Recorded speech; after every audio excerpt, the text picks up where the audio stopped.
So Prairie seems to be a doe that labors the majority of the time laying down. You can see she's got her back leg kicked out. And when she has a contraction, she'll kick it out even further. Excuse the kids, they think I'm supposed to be feeding them right now. But she's been laying down for a good long while. She's just kicking her legs out. When a contraction hits, throwing her head back. Usually when they start doing that and they're starting to lay down a good bit, there goes contraction there. You can see she's stretching out, trying to get comfortable again.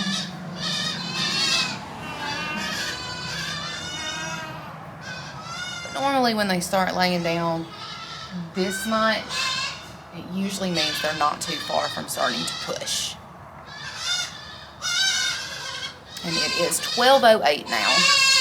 So maybe by 12:30 we'll start having these kids come. Okay guys, so Prairie just let out a bunch of fluid. And it is 12:26. So she's got all that fluid coming out. That means that the kids are ready to come. So any second now she should start actually pushing. Let's see if I can get my camera to stay in a good position here.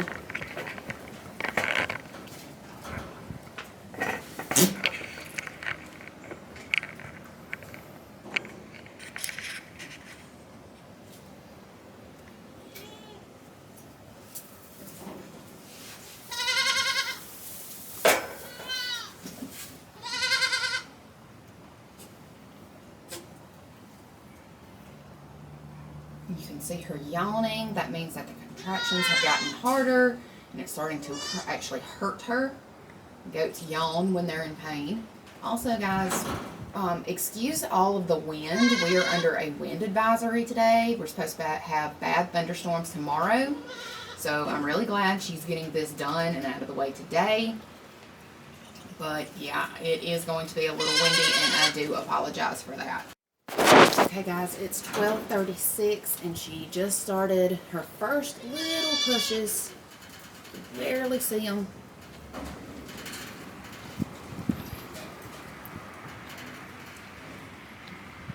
Those pushes should start turning into harder pushes here anytime now.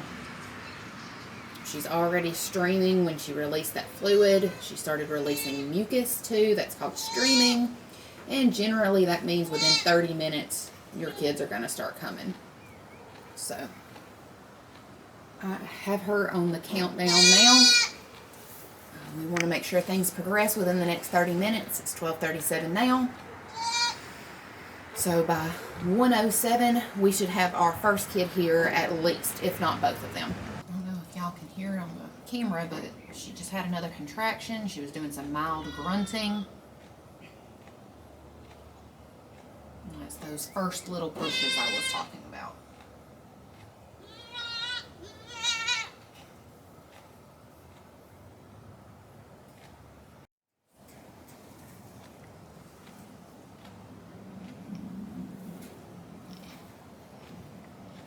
Alright, we're starting to get some harder pushes. She's progressing really well, really quickly. It's only 12:41 right now.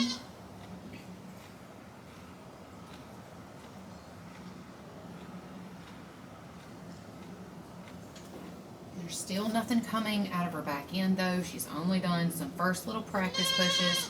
So there's no kid sack yet to be seen. But within the next few contractions and a couple of more hard pushes, we should start seeing something. Okay, so Prairie changed position for us, and this is really nice. You can see she's starting to push very hard now. So we should start seeing that kid sack appear any second. It's 12:45, so she is doing great on time.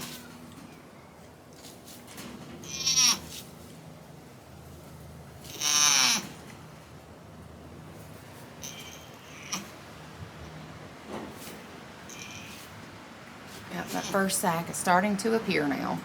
She's doing great.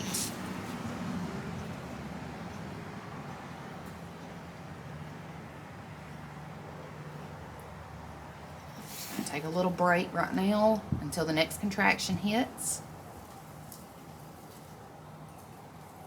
Here we go.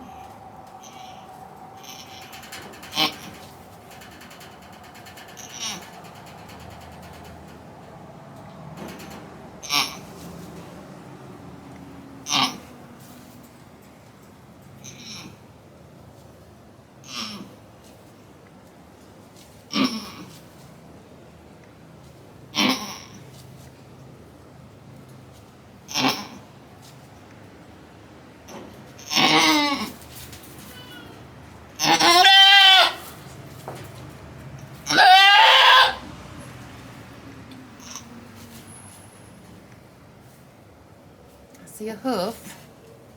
I think a tongue right there behind it. Maybe, maybe not.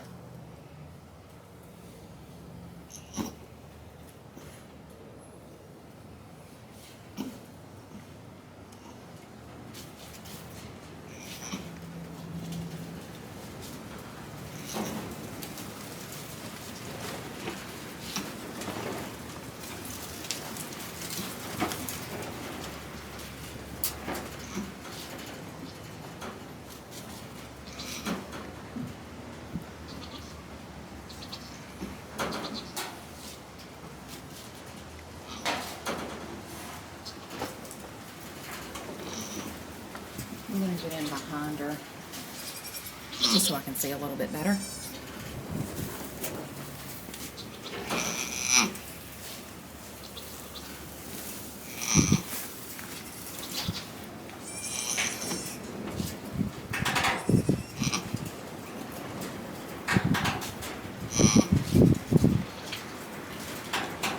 Definitely is the head there behind the hoof.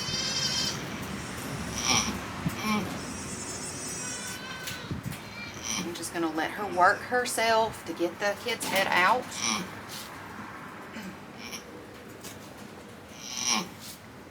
The sac has not busted right now, so the kid is not in any distress.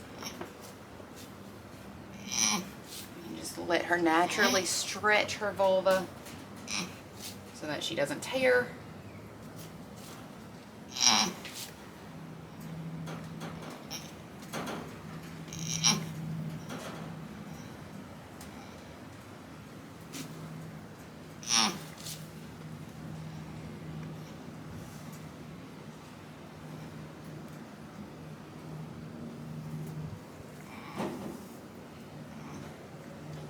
Both hooves are in there. So this is good presentation. This is what you want.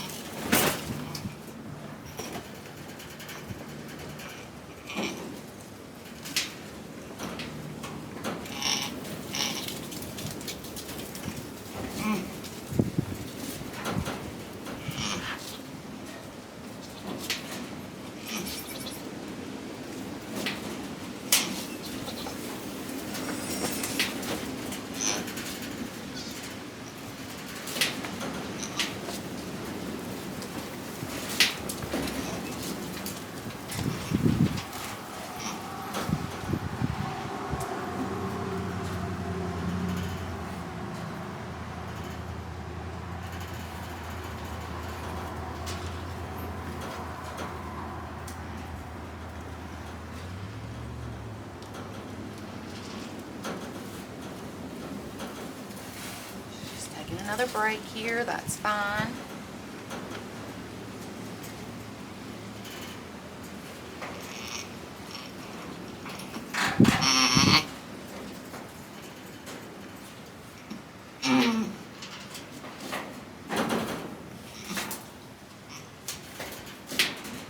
You can see after she takes a break, she's able to get several more big pushes out.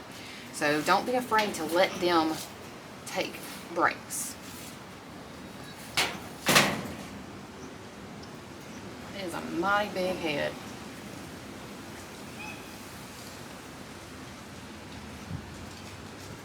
They always look really big when they're in the sack though. It's just, especially with these first fresheners, it's a big head trying to come through a small opening. That poop off of her.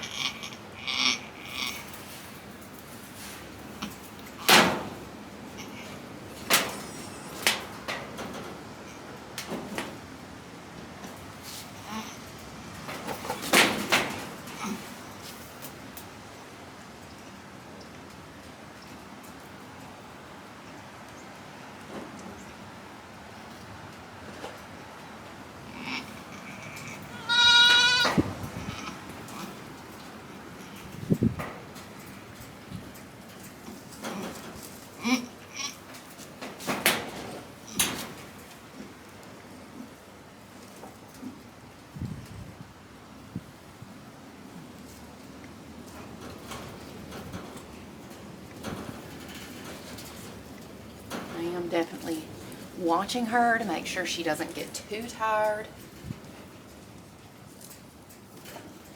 I don't think she slept much last night because she was in this stall by herself.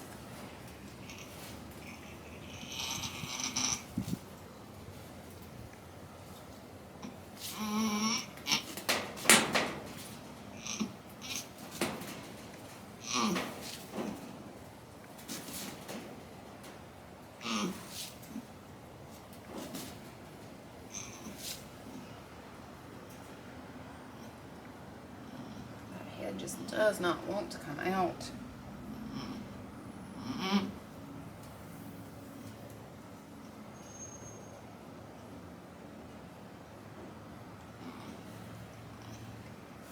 You got it, girl. You can do it.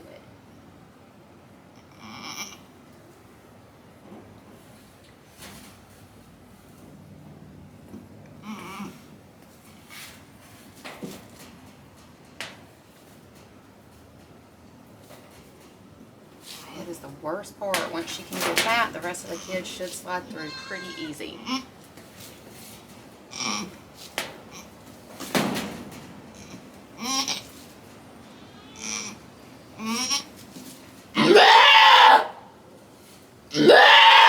Okay, she's about got it to the eyes. This is the part that hurts the most.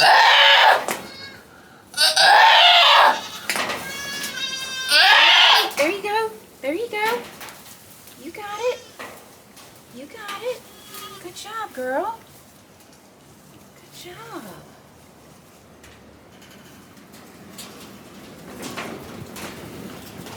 Alright, we're going to wait for the next contraction. And then I might just help her get it out just because she has been pushing for a bit and she's seeming mighty tired so far.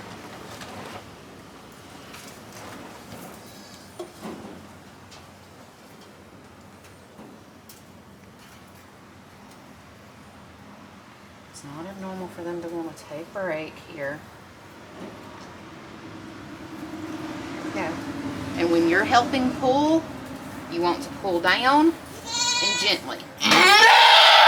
Let the dough do the majority of the work.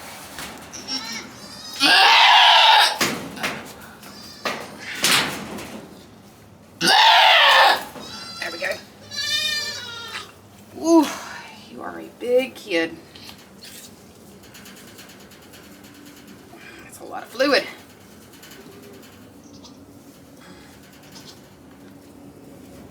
This yellow fluid here, that just means that the kid pooped in the sack.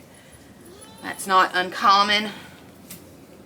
You know, usually the more yellow they are, the more stressed the kid was coming out. Yeah. Hi there.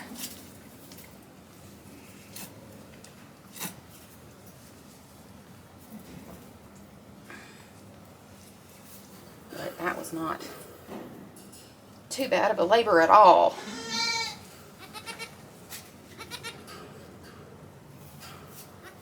Look at there. We got a dough. We got a dough, Fancy Pants. Thank you, ma'am. Thank you. I needed this dough. Yes, I did.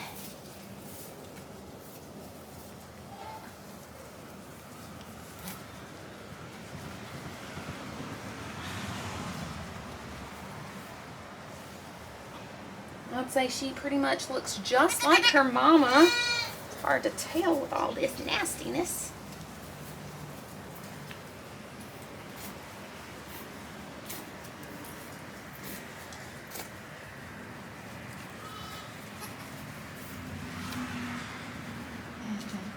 And I'm not in any rush to get these kids cleaned off and dry because, like I said, it is 80 degrees here today. Oh, that is a big girl. Look what you did, Prairie. She looks just like you.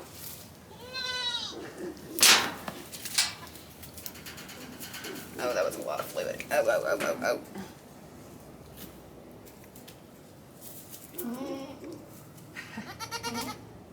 Prairie doesn't know what to think about that.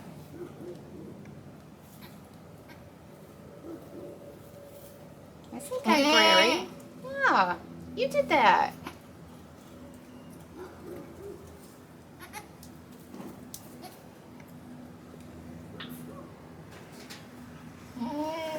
Want me to help you?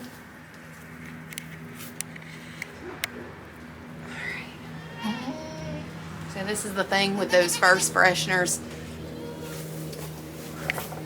A lot of the times the first fresheners, you know, are afraid of their kids. Like she just ran off from this one. And that's one reason why we take our kids inside. Our Nubian kids, at least, when they are born. It's just, you know, easier for me to take a kid inside and make sure that it gets what it needs instead of trying to force the doe to care about something that she is currently afraid of. And I mean, most does, they will accept their kids eventually. I'm not knocking anybody that lets them just naturally be with them. I'm not saying don't do that. I'm just saying for me, it is more convenient, and I have a much higher survival rate with my kids than, you know, if I was just to let them naturally go.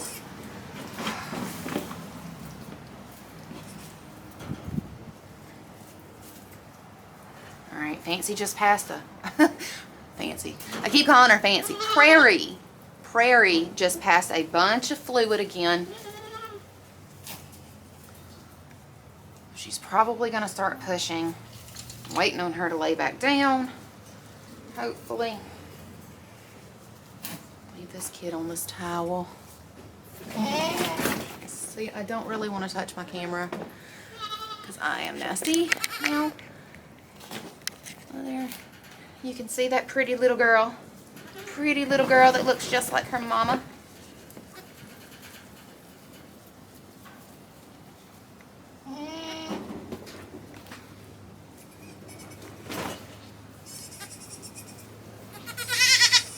So now the second one, I'm hoping it's a doe too.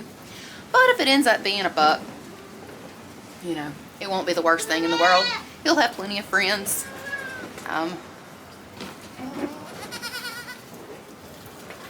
But I am, of course, hoping for a doe. And dairy animals, that's always what we hope for, is more does.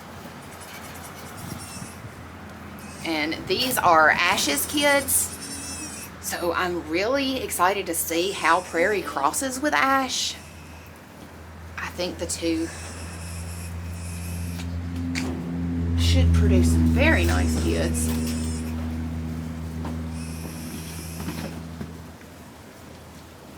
Excited to see how this goes and how this little one shapes up. What is it, girl? What is it?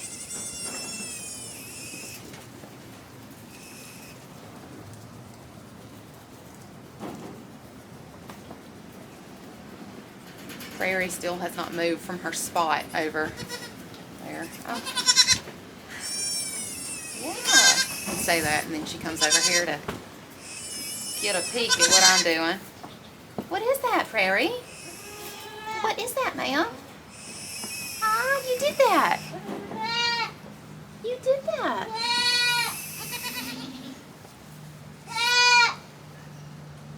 Yeah. This baby is all yours. Ooh. It's already about to get up and start going.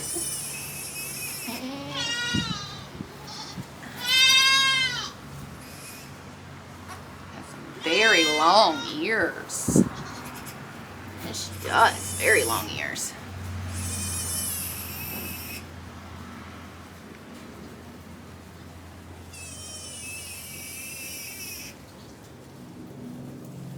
That noise you can probably hear in the background, that is Rainie's kid, the black buckling she had yesterday, crying.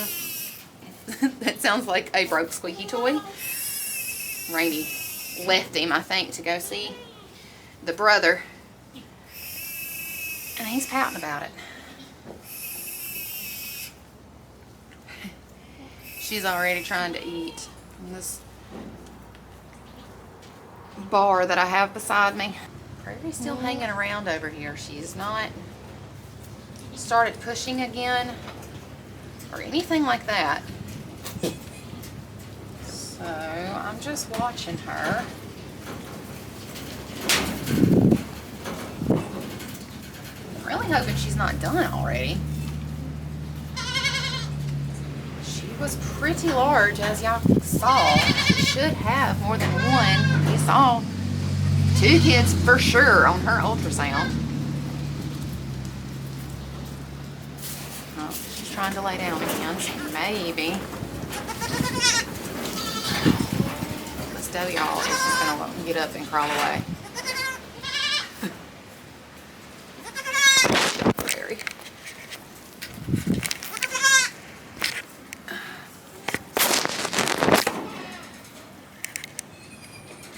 Alright, there's Prairie girl. She's acting like she might want to try to lay down. There she goes, pawing again. But she's also kind of freaked out by her daughter here.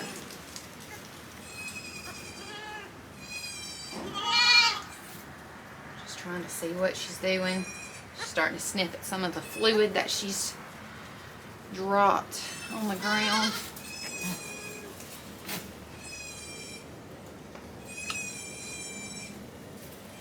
You know, with first freshener Nubians especially, I don't know about the other breeds, but the Nubians for sure, they seem to look at their firstborn kids as more alien than baby. Alright guys, so it has been about 15 minutes and she's still not pushing again. So I think I'm going to just check and see if everything is going well. If she'll let me.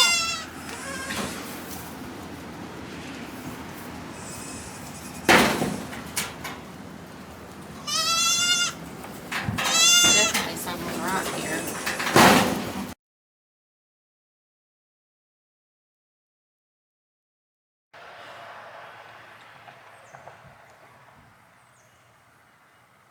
It's been a few days now since Prairie went into labor.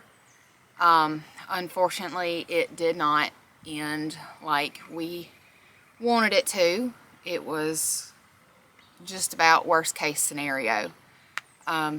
You saw the first doe came out just fine. She was healthy, vigorous, strong, ready to get up and eat.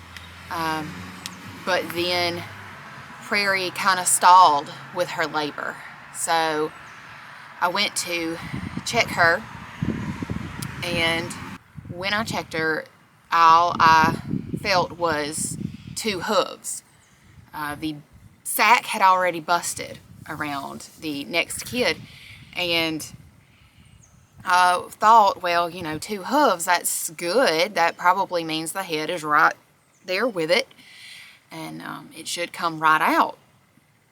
So I didn't quite understand why she had stalled, why she wasn't really pushing anymore. So I tried to help her and pull the kid, and those legs started coming out, and as they did, I noticed that I had a front leg and a back leg. So that meant that the kid was folded in half, basically. And I knew I had to turn the kid which I couldn't figure out.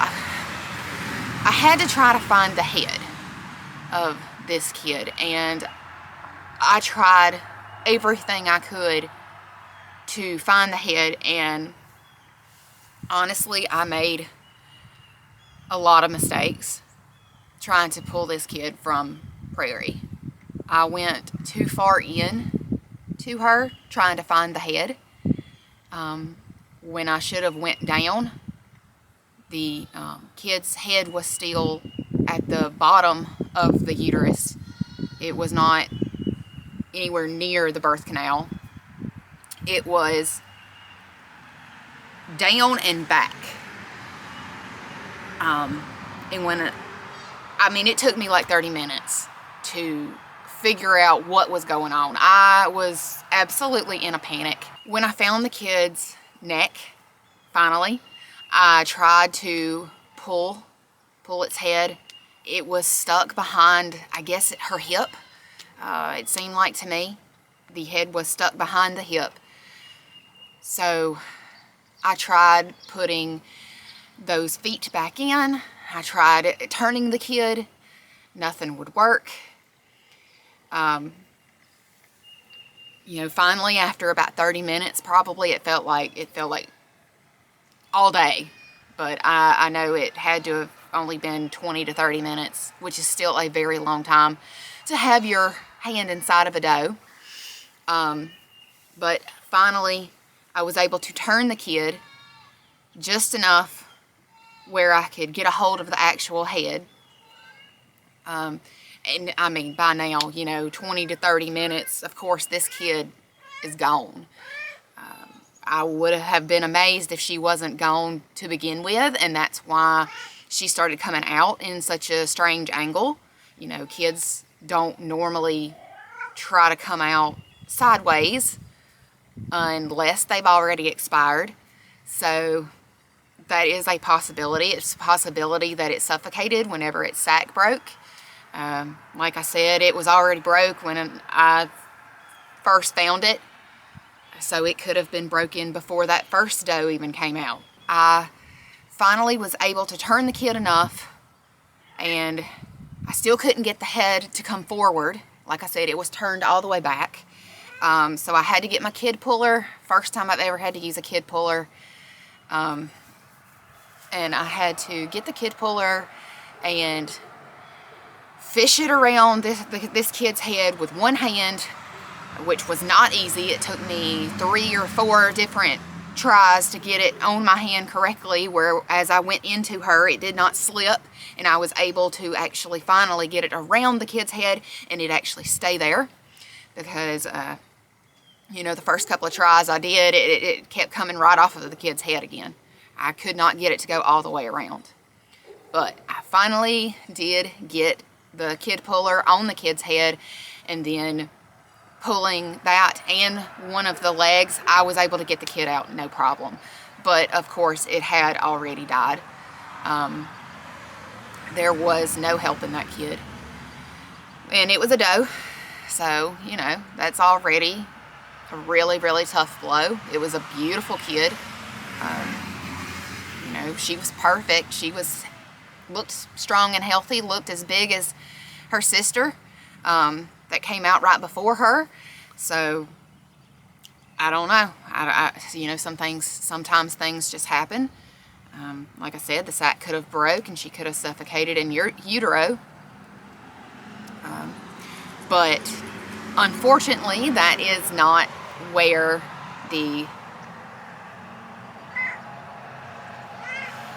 that's not where the story ends. In that 20 to 30 minutes that it took me to get that kid out, and like I said, I did make the mistake of going in too far, and undoubtedly, mistakenly, I tore Prairie's uterus. This is the first time I've ever had to do anything like this, and I panicked, and I should not have been so forceful, and I should not have gone too far forward. you look at the charts and you see the shape of the uterus and where the kid can be and stuff like that, and you see them, but until you're in that moment, until you're, you know, there by yourself, the screaming doe, you know, you don't know what it's really like. You don't know if you're ever going to be ready for that, and I was not ready for that. So I did make a lot of mistakes, and I did end up tearing Prairie's uterus. You try to do everything that you can to save kids and doe. If you can't save the kid, you at least try to save the doe. And that's what I was hoping that I was doing with Prairie. But unfortunately, I messed up, and that's, you know, going to stay with me forever. But yeah, so we weren't exactly sure if I had torn her or not at first. So she was in shock. We got her through the shock, but she did not pass the placenta. So we gave her some oxytocin, and the oxytocin did nothing. We went and got some supplies to make her an energy boosting supplement, and when we got back, she was down and still, you know, alert. She still had her head up, but her temperature was in the 90s. Those that know goats, they should be at least 101 to 103 degrees, but she was down into the 90s. And it was windy that night. We had a storm rolling in the next day, so it was really windy out. We decided to bring her in to our basement and, you know, hope that we could get her temperature up and that everything would straighten out. I stayed downstairs with Prairie. She did not want to be left alone. I did not want to leave her alone. So I slept for about an hour down there in the floor with her. And at 1:30, she woke me up. I don't remember how. I don't remember if she woke me up from noises that she was making or if she had moved or what she did, but she woke me up at 1:30 and she looked like she was bloating. So I kind of massaged her rumen, hoping I could get the bloat to go down, but it seems like it wasn't bloat, and instead it was internal bleeding, because shortly after I started, you know, rubbing the rumen or that bloated area, her breathing became very labored, and then at 2 a.m. she passed away. So once she started going downhill, she went pretty quickly.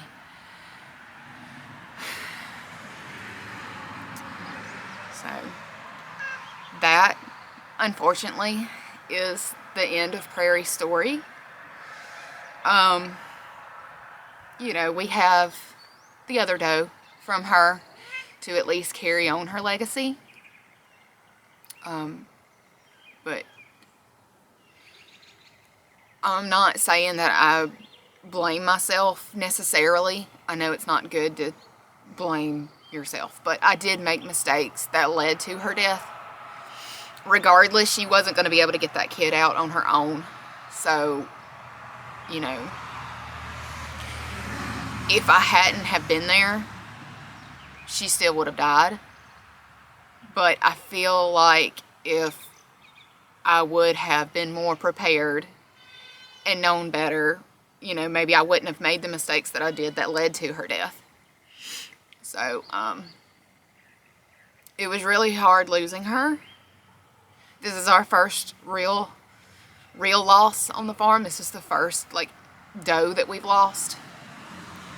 First doe that we've lost in kidding. So, it's been a hard week on us. It's been hard trying to get over her and trying to, you know, continue, you know, feeding the other kids and milking the other does, and there's a hole there now where she's not here. It's hard to look into the field and not see her. It's hard not to see her at the hay feeder, you know, waiting to be fed. She was one of our favorites, and she had a lot of promise to her. We were so excited to see her freshen, so excited to show her. It's just been really hard, and I wish I had better news on her birth and labor and everything. But I do want to show you guys the doe that we got from her and introduce her. So I'm gonna go and grab her real quick and let y'all see her. All right, guys, so this is Livie. Her registered name is going to be BW Creek Living on a Prayer. You know, Prayer was our nickname for Prairie. You know, and she is, you know, living on that legacy of Prairie with us, so the name just fit. The best and worst part about Livie here is she looks so similar to her mom. She's red roan just like she was, and she's a beautiful thing. So of course now whenever we look at her, we see Prairie. So sometimes that makes it harder, but we're thankful to have her. We're thankful to have a piece of Prairie still in our herd. We hope that she is half as good conformationally, you know, as her mom was. We hope she does well and shows this year, just because we were so excited for the future of Prairie. So now we're looking forward to her future. So that's really it, guys. I'm sorry that I couldn't be giving you guys better news about all of this. It's been a really tough week on us. It's been really hard trying to get this video together.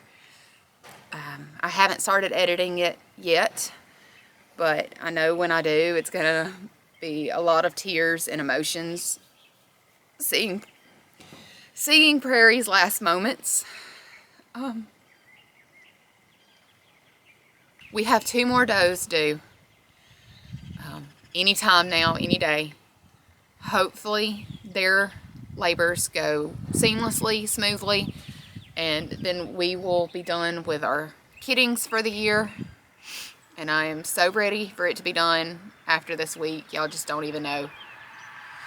But stay tuned for that. If you have any ideas or suggestions for videos that you would like to see after our kiddings are over, please let us know in the comments below. And don't forget to subscribe to the channel to see more videos, happier videos, and to just keep up with us along our journey with our Nubian dairy goats. So until next time, guys, I will see y'all later.